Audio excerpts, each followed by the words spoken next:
তো 12 পাসেই পাবে 70,000 স্যালারি, একটা গভর্নমেন্ট জব, একটা নিশ্চিত ভবিষ্যৎ। তো তোমরা যারা যারা গভর্নমেন্ট জবের জন্য প্রিপারেশন করছিলে তাদের জন্য আরও একটা সুখবর চলে এসছে এসএসসি স্টেনোগ্রাফার 2026-এর ভ্যাকেন্সি, যেখানে প্রায় 731টা শূন্যপদ আছে, যেটার অ্যাপ্লিকেশন স্টার্ট হচ্ছে আজ থেকে, মানে 24 এপ্রিল থেকে, এবং এটা কন্টিনিউ হবে 15ই মে পর্যন্ত।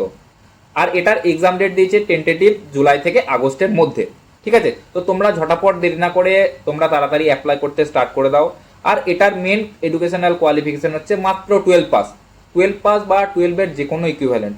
ঠিক আছে, যে কোনো ইকুইভ্যালেন্ট কোর্স করলেই কিন্তু হবে। আর এটাতে স্যালারি অনেক এক্সাইটিং, প্রায় 70,000 স্যালারি। যদি পুরো ভিডিও ডিটেলসটা জানতে চাও তাহলে আমার ইউটিউব চ্যানেলটা চেক করো, সেখানে ফুল ডিটেলস দেওয়া আছে।